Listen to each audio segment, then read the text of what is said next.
شامل کر دیا۔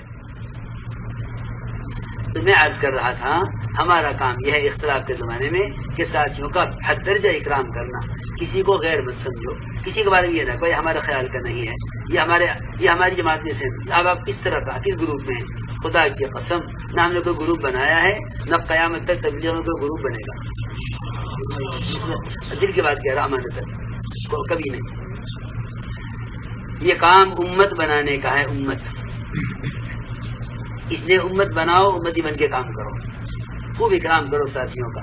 جنہیں کو غلط فہمی ہے جا کے ملاقات کرو، غلط فہمیوں کا ازالہ کرو۔ غلط فہمی پیدا کرتا ہے شیطان، کس طرح؟ سنو میری بات دھیان سے۔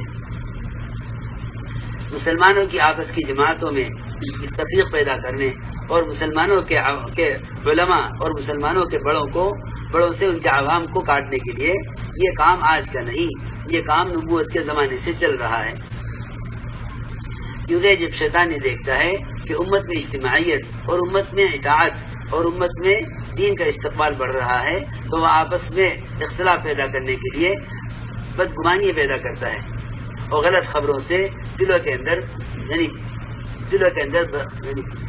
بدگمانی پیدا کرتا ہے اور ساتھیوں کو ساتھیوں کی طرف سے بدظن کر دیتا ہے۔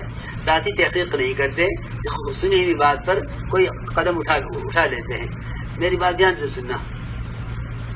جب آپ دعوت لے کر آئے تو امت میں دین کی طلب پیدا ہوئی، امت میں طلب پیدا ہوئی، ایسی طلب کہ زکوٰۃ کا ادا کرنا ایک انتہائی محبوب عمل بن گیا۔ حضور اکرم صلی اللہ علیہ وسلم نے ایک صحابی کو بھیجا کہ جاؤ بنو مستلق سے زکوٰۃ وصول کر لاؤ۔ یہ بڑا قبیلہ تھا قبائل میں سے، بنو مستلق۔ یہ ایک اکیلے صحابی ان سے زکوٰۃ وصول کرنے کے لیے گئے۔ راستے میں ادھر تو یہ چلے ان سے زکوٰۃ وصول کرنے کے لیے اور ادھر سے پورا کا پورا قبیلہ بنو مستلق ان کے آنے کی خبر سن کر ان کے استقبال میں، ان کے اکرام میں اپنا پورا قبیلہ بستی سے باہر نکل آیا کہ ہم ان کا اکرام کریں گے، استقبال کریں گے باہر نکل کر کہ اللہ کے رسول کی طرف سے ساعی آ رہا ہے زکوٰۃ وصول کرنے کے لیے۔ جب منافق نے یہ دیکھا کہ اچھا ان کی مرکزیت سے ایسا تعلق ہے، ایک آدمی اکیلا پورے قبیلے کی زکوٰۃ وصول کر لے گا، ان کے اندر ایسی اجتماعی اور اطاعت ہے اور ان میں زکوٰۃ کے فریضے کا اتنا اہتمام ہے۔ تو اس منافق نے آ کر کان میں کہا ان صحابی کے، کہاں جا رہے ہو؟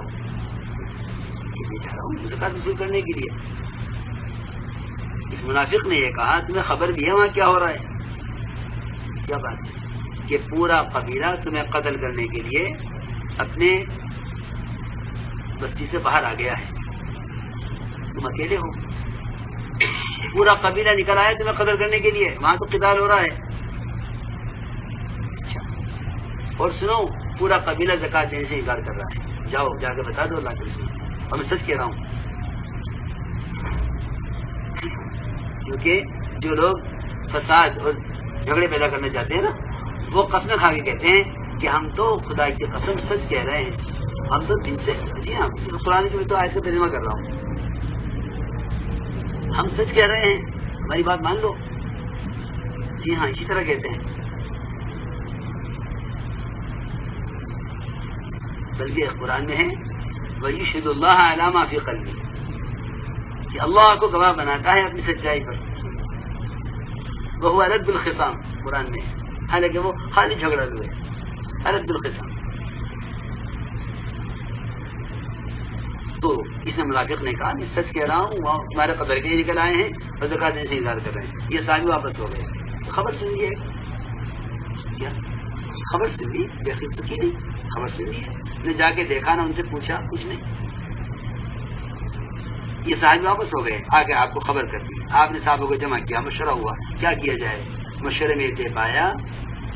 میں اتفاق اس پر ہوا کہ راتوں رات بنو مستلق پر حملہ کیا جائے اور سب کو قتل کر دیا جائے۔ سوچو، غور کرو،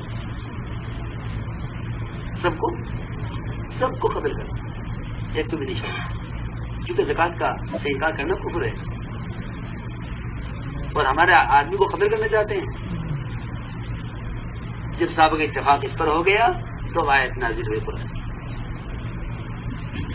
یا ایھا الذین، یہاں سارے امام والوں کو خطاب کیا گیا ہے اے سارے ایمان والوں سن لو، اگر تمہارے پاس کوئی فاسق خبر لے کر آئے تو تمہیں چاہیے کہ تحقیق کر لو، ایسا نہ ہو کہ تم کوئی ایسا قدم اٹھا لو کہ جس کے بعد سوائے ندامت کے اور کچھ نہ ہو۔ تو میں نے عرض کیا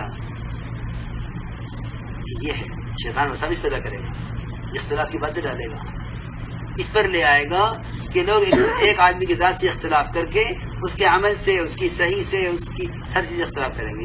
یہ اختلاف بڑھتے بڑھتے اس پر آ جائے گا کہ اعمال دعوت سے بھی اختلاف ہو جائے گا، شامل کر دیا۔ تو میں عرض کر رہا تھا ہمارا کام یہ ہے اختلاف کے